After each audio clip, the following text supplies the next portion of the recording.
and with 90% market holding.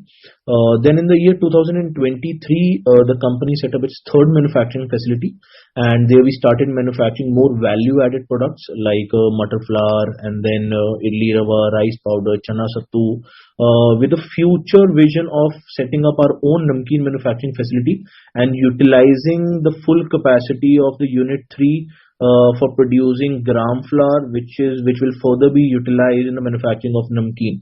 So with a future perspective, that unit was set up. Then in the year 2024, we were running the entire business to two proprietorship firms.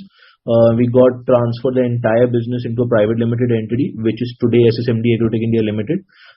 In the mid of 2024, the company started also focusing on the brand building to make our brands reach to each and every household.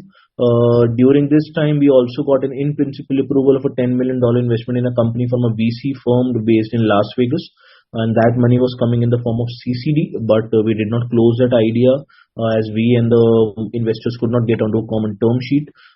Then with the vision of launching our brands and making our brands reach to each and every household, in the very early 2025, we launched one of a kind of a D2C dark store facility.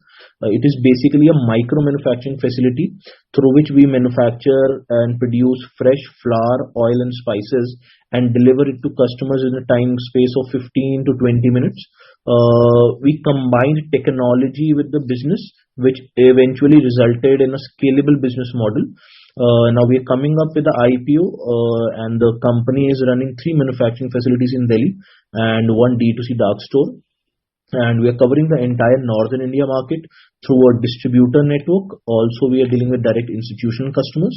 And the IPO that we are about to come out will be opening up an IPO on the 25th of November with the listing scheduled for the 2nd of December. The IPO size is 34.09 crores, of which 13.1 crore would be utilized in the working capital requirement of the company, and 6.83 crores would be utilized to pay off the company's debt, and 96.75 lakhs would be set up into the setting up of the recently mentioned, and 2.04 crores would be put into the setting up of 16 more such dark store facilities. The company has a future roadmap to get into the oil business, to get into the manufacturing of macaroni and pasta and a lot of other products. The company is also about to launch a tech platform to empower all its distributors and the retailers. And last FY, we did a top line of 99.18 crores. And this year in the H1, we have already done 52.13 crores and projecting to close this year at a top line of 120 to 130 crores. So this is a small story about us. Yeah.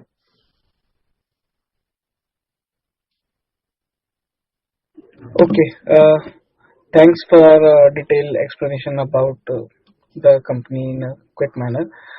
Sir, please tell us about the industry where we operate into, because it's highly unorganized industry.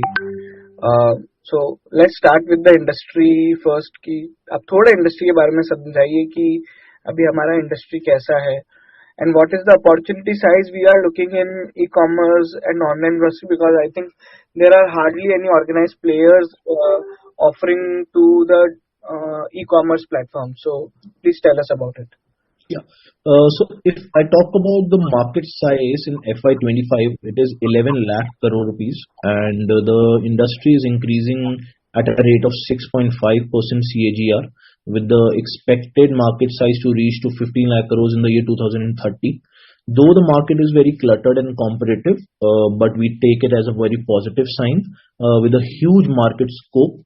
And the industry and the sector that the company is dealing in is very defensive, but at the same time stable because of the huge demand of food products. Also, like the company is diversifying into different production categories, which creates a win-win situation for us. and the net distributor network that the company has created over the years, with the legacy that the company also carries because of the because with its management, the company is very much positive to further expand into different products and categories. The company is on a day-to-day basis interacting with a lot of retailers and distributors and tapping into different geographical locations. The company is also working to bring technology, and whenever a business plus technology is involved, there becomes a very scalable model. We are very much hopeful and positive with the coming IPO that we'll be getting the attention of a lot of people, and the company will be very much growing at a very exponential rate ahead. And everything is set, and the future roadmap and the company's future plans are also there, for which the company has already started working. We have already started working with a foreign-based company, and in a JV, we'll be setting up a bottling plant in Delhi to start with the import of palm oil and soya bean oil and create a distributor network in the entire northern India market. And the vast variety of products that the company has is in product as part of the company's portfolio, and the coming up of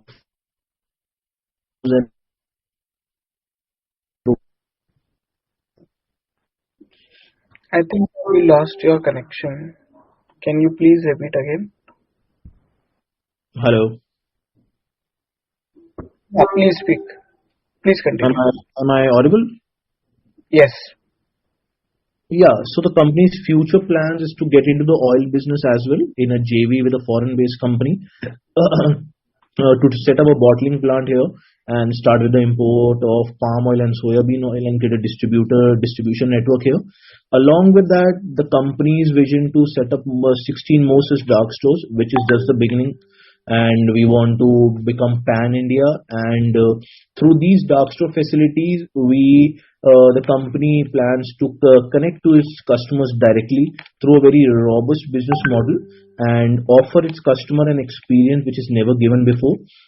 If I talk about other players and other startups that are working in the online grocery space like Zepto and Blinkit, they are first of all selling other brand products. Along with that, the freshness is not guaranteed in the kind of an experience that we can offer to our customers, because our products are freshly made there with the customization options available for the customers.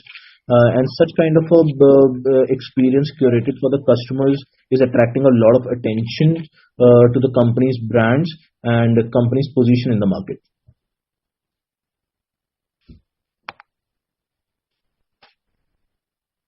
Okay.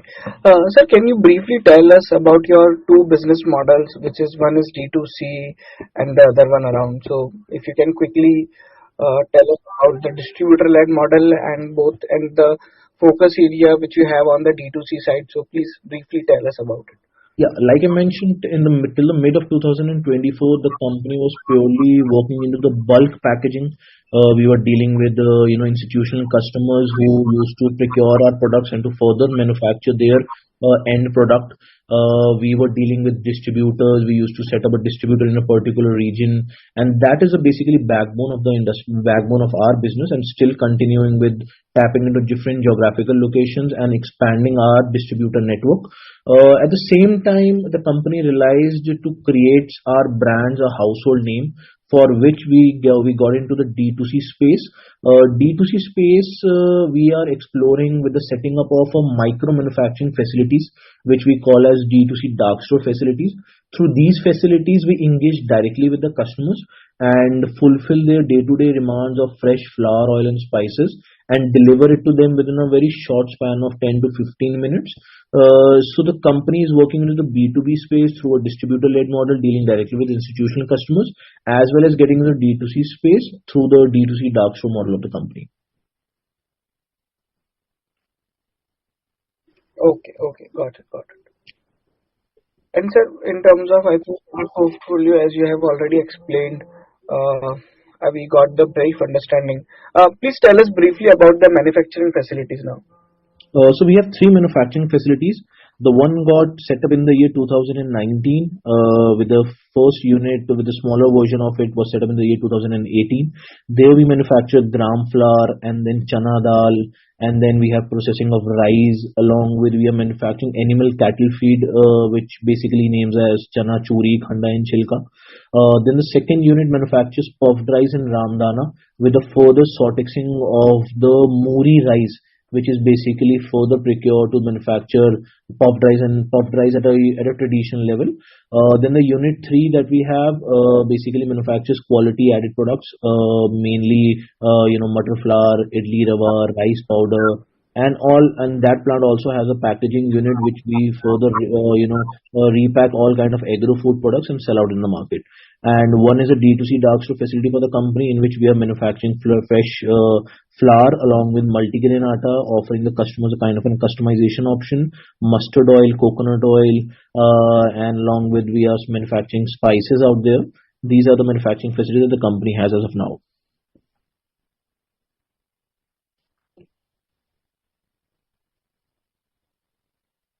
Hello. Yes, yes. So I think you have already explained your strategies as well. Please tell us about the company's strengths, weakness, opportunities. Uh, If I talk about the company's strength, it's like the vast variety of products in the categories the company is dealing into, the brand loyalty that the company has created over the time period, and the vast network of distributors that the company has, and dealing into the sector which is a very high demand, which is a very stable sector, I would say. Weakness, if I talk about, obviously there's a lot of competition in the market because of a lot of players into the same industry. The margins are very crucial and thin. If I talk about the opportunities, there's a lot of market still left in the northern India region itself for the company to tap further, with future plans of opening up exports as well as expanding the D2C business. If I talk about the threats, there are climatic changes and the seasonality, and the market is very volatile in the sense, with little regulatory changes also. So these are the strengths, weaknesses, and opportunities and the threats that the company has. got it, got it. Sir, you can also briefly tell us about the management, the experience they have. So in the year 1980, like I told you, the business was initiated by my grandfather and father, Mr. Jayagopal Manjal. He's the chairman at the company with 45 years of experience. And then post completion of my beating in information and technology, I joined the business in the year 2016 with 9 years of experience. Then Mrs. Surbhi Manjal, who is a whole-time director with a degree in marketing and sales and international business. She handles the new products and the brands and the marketing for the company. So the company has a management who's experienced enough and learning on day-to-day basis and is ready to accept the new changes that the industry offers. Got it.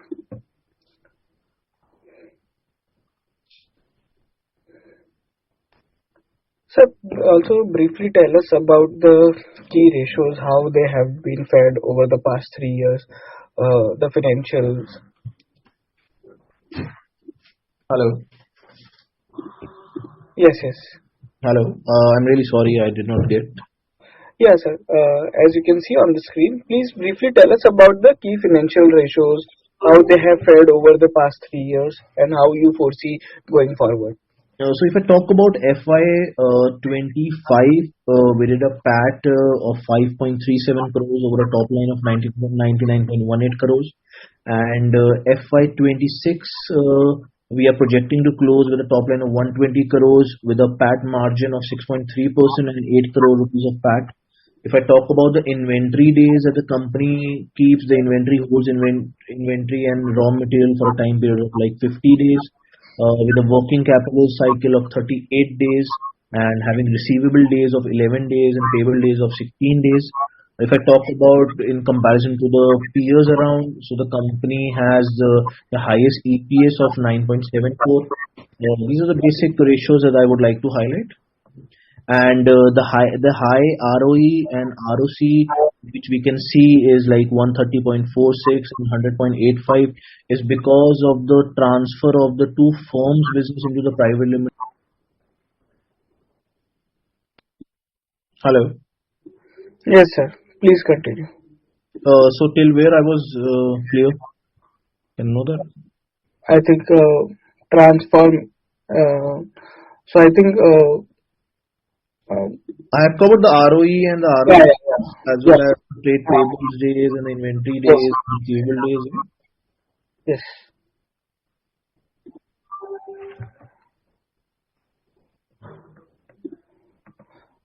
So can you hear us? Yeah, you are audible. Yeah.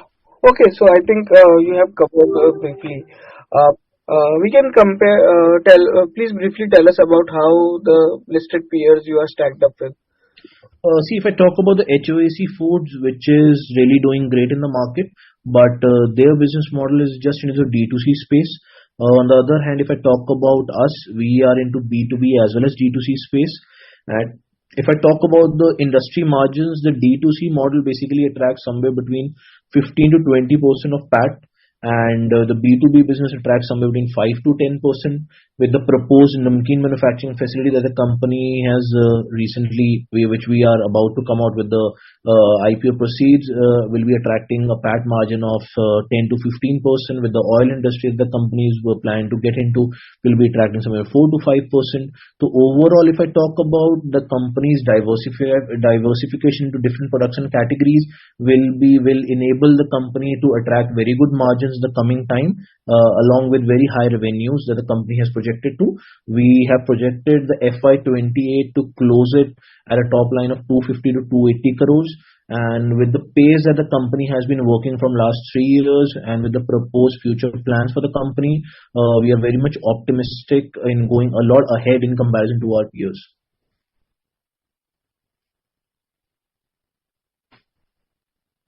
So, we can quickly discuss about the issue overview, if you can. Yeah, so the issue size is of 34.09 crores, of which I have already given the bifurcation. Along with that, it is 28 lakh 70,000 equity shares that we are offering in the market, of which 1,56,000 of equity shares has been booked for the market maker. Along with that, 27,000 equity shares has been allotted to the QIB, with 13 lakh 70,000 equity shares for the NI portion and 13 lakh 17,000 equity shares for the RI portion. Along with that, we are opening up our IPO on the 25th of November, 25th till 27th, with the listing schedule for the 2nd of December, with a price band varying from 114 to 121. Okay. The minimum lot size of 2,000 equity shares. Okay, sir. Okay. Okay, so I think thank you for a brief description about the company. I open the floor for the investors to ask the question. They can raise their hand and put up the question also in the chat box. Hello. Hello. Yes. Thank you for the business, sir, for explaining the business very well. Yeah, hi Naman. Yes. Hello, sir. Sir, actually, I wanted to ask about the D2C business model. Okay.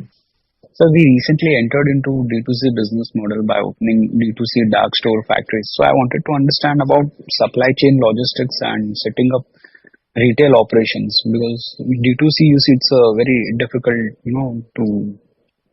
So I just wanted what strategies are we planning, and apart from that, what will be the average revenue from store that we have opened? I guess we have opened a few.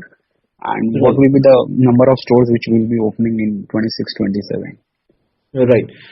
So we started as a pilot project in the year 2025, with the operations of the first D2C dark store started in the month April, and we are projecting a monthly revenue of 4 to 5 lakh rupees from each dark store.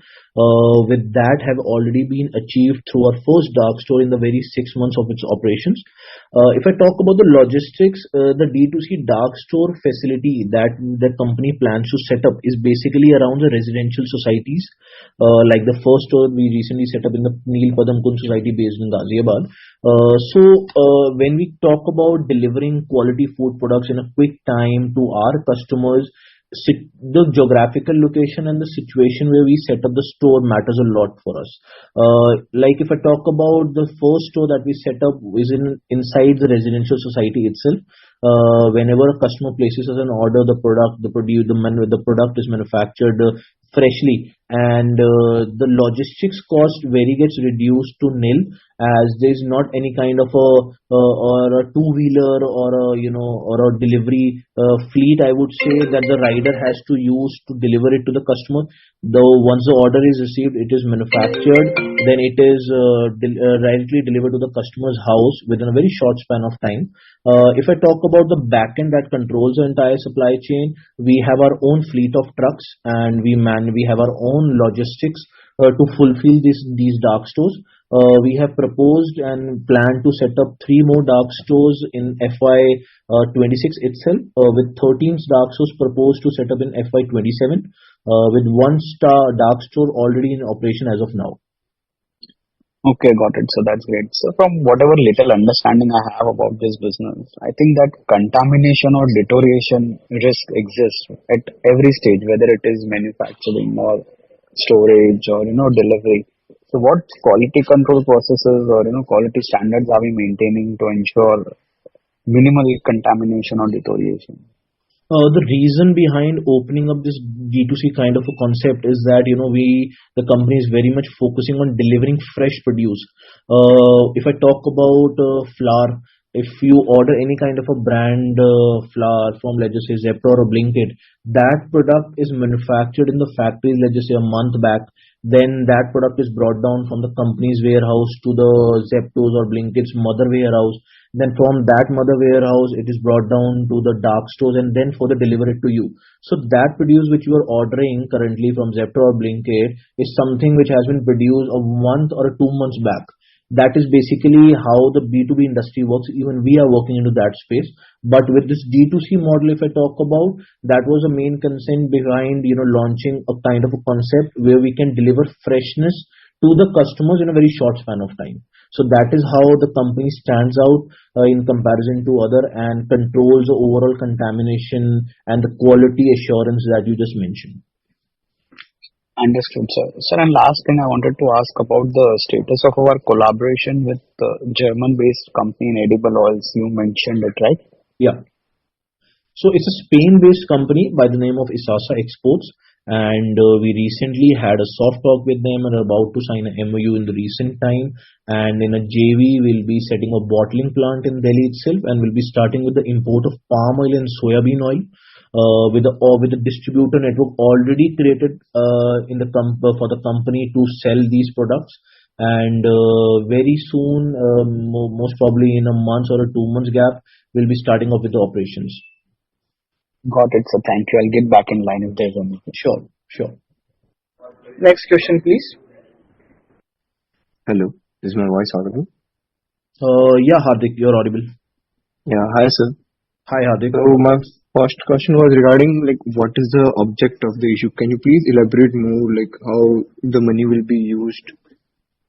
Yeah. So 13.1 crores would be utilized in the working cap to meet the working capital requirement of the company, and 6.83 crores would be used to pay off the company's debt, and 2.04 crores would be put it up into the setting up of the 16 more such dark stores, and 96.75 lakhs would be utilized to set up the namkeen manufacturing facility for the company. So this is the overall procedure. Rest would be put into the GCP and the issue expense. Okay, got it, sir. So another question was regarding, sir, we are focusing more on this D2C model. So how do we generate sales in this business? I was going through the website. I couldn't find any a link to buy or something. So how does this whole our sales work in this segment? With the first store in operations, the company has future plans to even launch an application through which the customers will be able to order.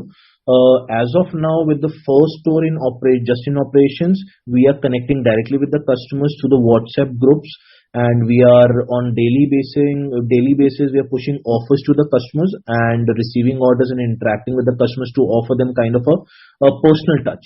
So as of now, the company does not have any kind of a tech or a website through which the customers can order.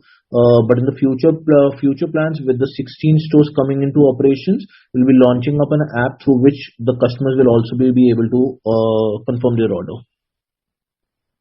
Got it, sir. So, like, just to elaborate more on this question, Yeah. so like when these society houses buy stuff from you, so they like have it on subscription model or they have a one-time supply kind of thing? No, there's no subscription kind of a model. There's Hmm. a one-time buy that you do and make the payment in exchange. So that is how things happen. Okay, got it, sir. So another thing you mentioned about going into a GV for edible oil.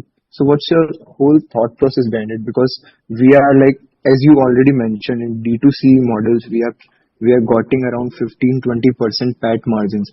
In the oil business, you can hardly make money of like 2-3% in the PAT something. So like, what's your whole thought process behind it, and what is the possible margin that we are targeting in the edible oil segment?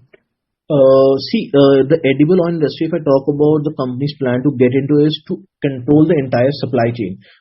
We being a major supplier of gram flour to all the namkeen manufacturers, if I talk about. So namkeen manufacturing process requires gram flour as one of the major raw material. Along with that, oil is consumed at a very high level. Along with that, the companies itself getting into the namkeen manufacturing space. For that itself, oil would be required as a major ingredient. Alongside the kind of a distributor network that we've already created, we did a feedback and we did a research and a one-to-one talk with the distributors and retailers. Oil is something which obviously has a little less margin, but not 2 to 3%. I would say we are very much positive to take it somewhere between 5 to 6%, adding up a lot of revenue to the company and adding up a lot of control over the entire supply chain and offering the distributors a kind of a product portfolio through which their dependency on the companies increases. So adding up oil along with other products will be a win-win situation for the company in increasing the company's overall revenue as well as profit margins and a market hold that the company will be able to create among the distributors. Okay, yeah, I got it. I understand. Thank you so much, sir. Best of luck for that. Pleasure, Adik. Thank you.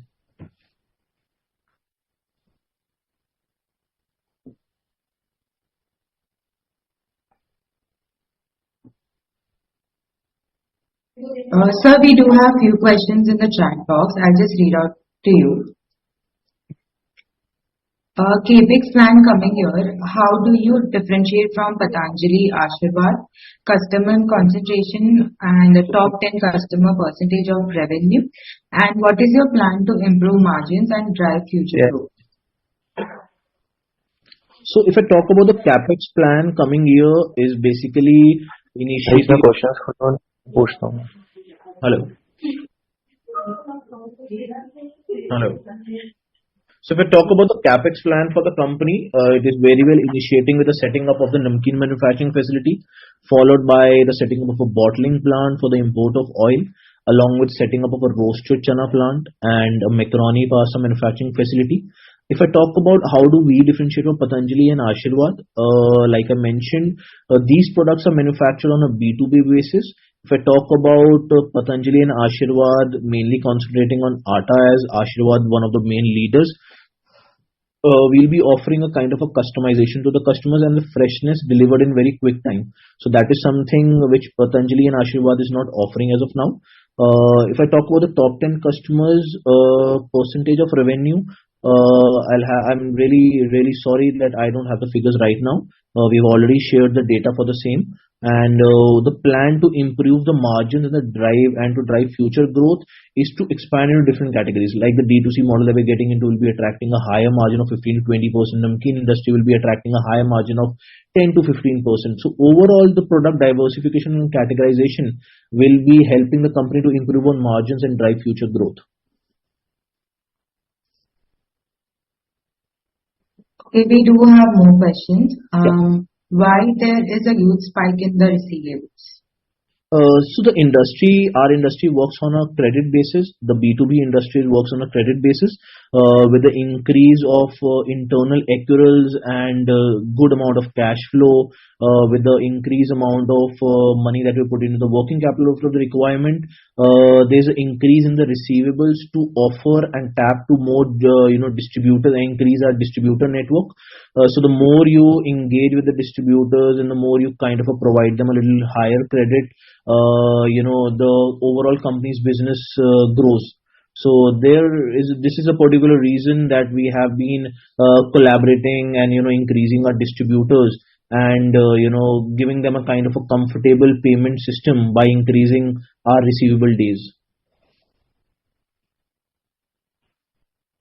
Okay, I think you might have answered this, but do you have any plans on listing on quick commerce like Zepto and Blinkit? And also, can you let us know about the oils that are manufactured in dark store with the time? And when the scale increases, is there any plan to centralizing the oil extraction and bottling process? When the company, like I told you, in the mid of 2024, started focusing on the brand building and introducing a brands to each and every household, we had words with Zepto and Blinkit and tried to understand their business model. Overall, with the end up interaction, we realized that we will be ending up making a lot of loss working with these players. Reason being that the company has to take the responsibility in case of any spoilage being done at the warehouse of Zepto and Blinkit, and then you have to make sure of the returns to be taken. The products get expired, be rat bitten, you have to take them back. So overall, when we did the unit economics, we realized that we'll be ending up making a loss. But at the same time, the company's vision and strategy to make our brands a household name, we had to step into the D2C space, for which we launched our own D2C model, through which we started engaging and providing our products to the customers. Like the first D2C facility that we set up in a residential society, that residential society has a population size of 2,000 people, and being a very small society, I would say, with the future plans of setting up our dark stores in societies which are more highly populated. Through this kind of setting up of such dark store facilities and engaging with such kind of a confined audience, through this strategy, the company holds on to the entire profit margins, with controlling the entire supply chain. As of now, the company does not have any plans of again listing themselves on Zepto and Blinkit, instead focusing our own channel and growing it further. If I talk about the oils that are manufactured in the dark store, is basically mustard oil, because mustard oil has a very huge demand.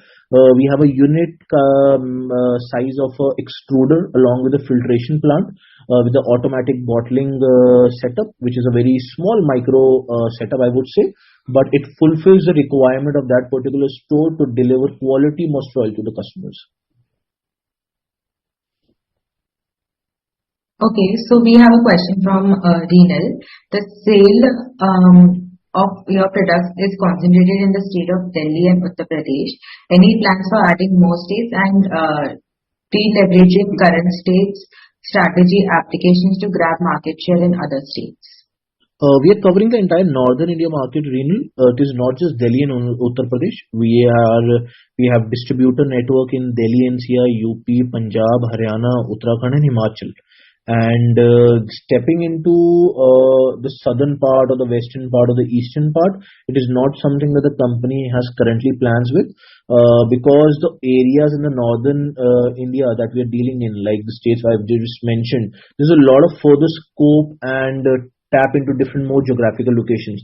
So once we are done with covering the entire northern India, then we'll be stepping on to the different directions of the map. And any plans for adding more states, I've already mentioned, developing current state strategy applications to grab market share in other states. When basically, we tap into any kind of a geographical location.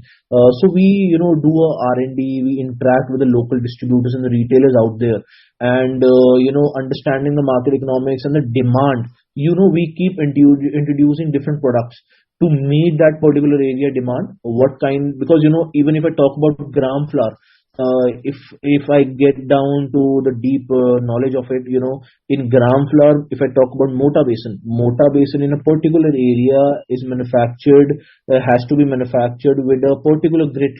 And in other state and other area, the Mota basin has to be manufactured in another, variety of grit level. So, these understandings which the company's sales teams when steps down to the local level at the root level, and with this kind of an understanding, and we keep introducing and modifying as per the requirements of the company and push our products to the distributor network.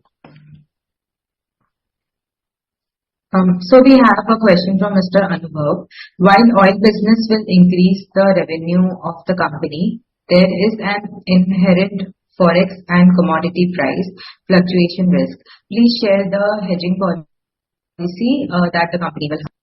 Anubhav, this hedging policy that you're mentioning, that you recently asked, the oil business, like I told you, we are in soft talks with the ISASA-based company, and it is not kind of a thing that we'll be purchasing from and then selling out in the market. In a joint venture, it will be done very much similar to Adani and Wilmar. How do they do it? And hedging policy to counter all these kind of inherent forex and commodity price fluctuation risk is something which the company and the management is working on, and will be out once everything has been finalized.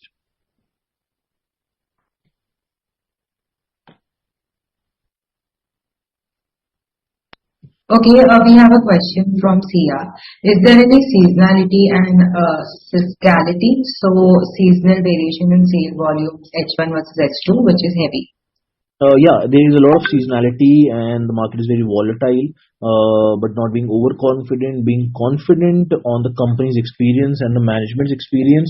We are very well aware about, when to hold the inventory, when to release the inventory, when to procure, what month of the year is the best to procure any kind of a raw material, and when is the time when we have to release the inventory because of worst weather conditions. At times, there's a kind of an insect problem that the crop and the raw material gets into. But working over from last, so many years, and with the management's experience in the same industry, that kind of a guidance from the management has been helping the new generation and third generation to counter all these problems in a very healthy way.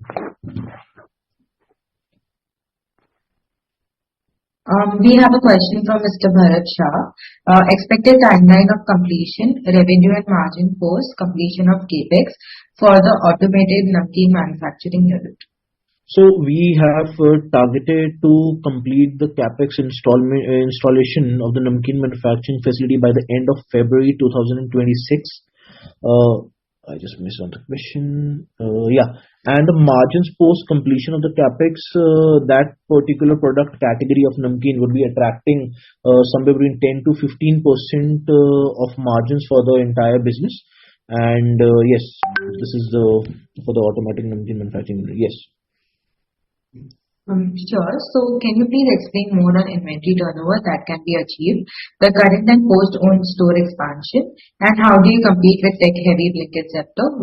What are the internal targets for FY2027 top line and margins?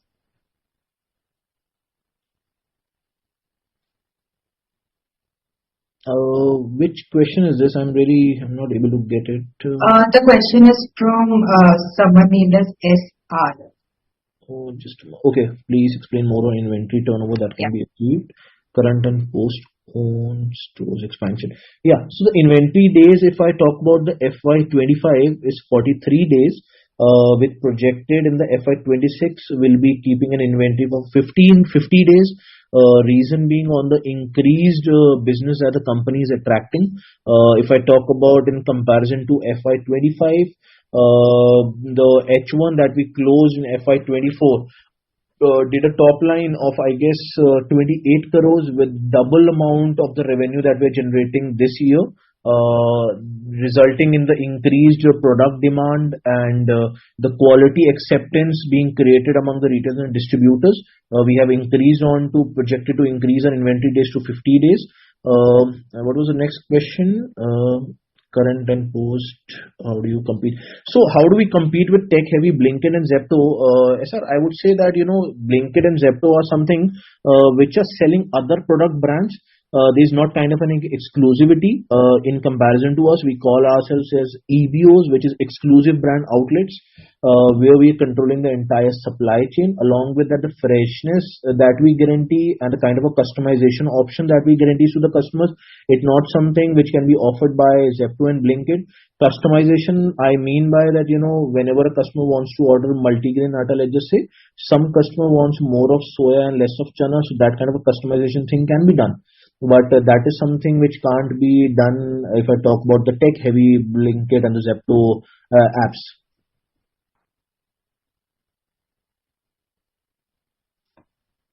Okay, so the next question is, your operations are dependent on the supply of large amounts of raw material like rice, wheat, etc. So you have any long-term agreements with the supplier? We don't have any kind of a long term. The industry basically does not work on any kind of a long term agreement with the suppliers. We have direct contacts with a lot of millers, like for the manufacturing of puffed rice. Muri rice is procured and basically from mills based in West Bengal and Chhattisgarh, and the millers and the owners, we are directly in touch with them. Along with that, other raw material like if I talk about Ramdana we procure from Palanpur, and the people processing out there, the company is in direct contact with the management of those companies. Along with that, the chana that we procure is basically procured from mandis based in Rajasthan and then Andhra and Maharashtra.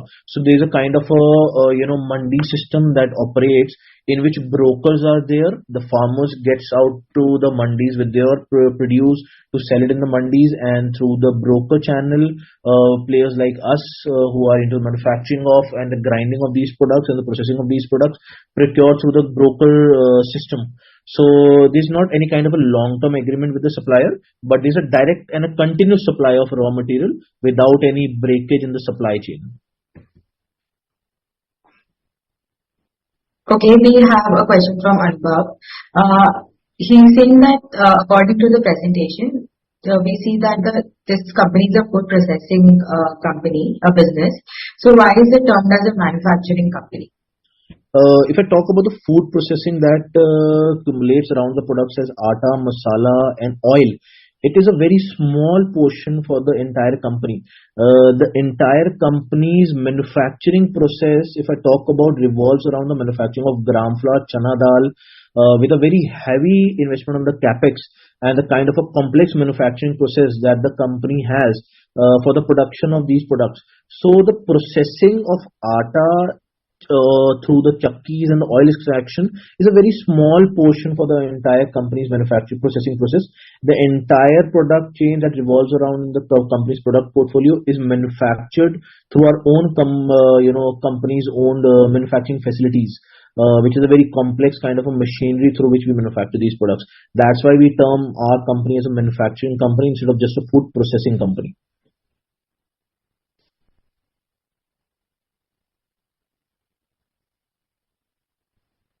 Okay, so we have a question from Mr. Jaina. The company will soon be launching its daily essential brand, Ultra Dulhai, offering detergents, washing powders and cleaning products. Preparation for the launch are already underway, with the trademark registration having been filed and packaging material development has been initiated. So what is the latest update on above matter, if you can guide us on that? Next year from January, the supply of the daily essential product, basically the detergent powder that the company is launching through its brand Ultra Dhulai, will be live in the market from January 2026. Okay, so these are the questions from the chat box. Now if anybody else has a question, you can either raise your hand or unmute yourself for asking the question. I think we are done with the questions. Hello. Hello. Am I audible? Yes, we can hear you.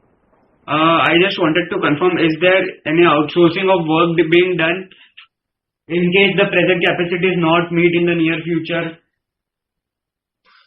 Yes, the manufacturing facilities that we have has still scope for to reach to its maximum utilization. The facilities are yet not working at its 100% utilization. And in the future scope, if I talk about, the company does not have any plans or relying on a third party manufacturer to get its product manufactured, because we don't believe in the strategy of getting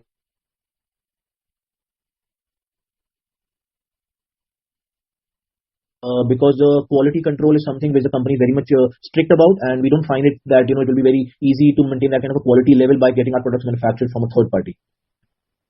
As per your RHP, the permanent employees are less than 50. So considering 3 manufacturing facilities, 1 dark store, and delivery vehicle drivers and all, how do you manage it with so less employees? There's a lot of temporary employees that the company has to take on for the loading and the unloading things. Along with, from the very initial stage, the company focuses on setting up kind of a manufacturing facility which involves very less hands and is kind of an automated system through which the products gets manufactured. Thank you so much. Welcome.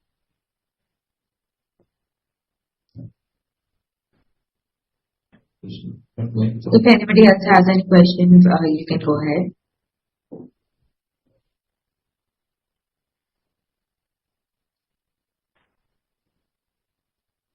All right, I think you have answered all the questions. So now I would like to thank Mr. Vishnu Munjal for briefing us about the company, and we wish you all the luck for your IPO. Thank you so much, everyone, for your valuable time.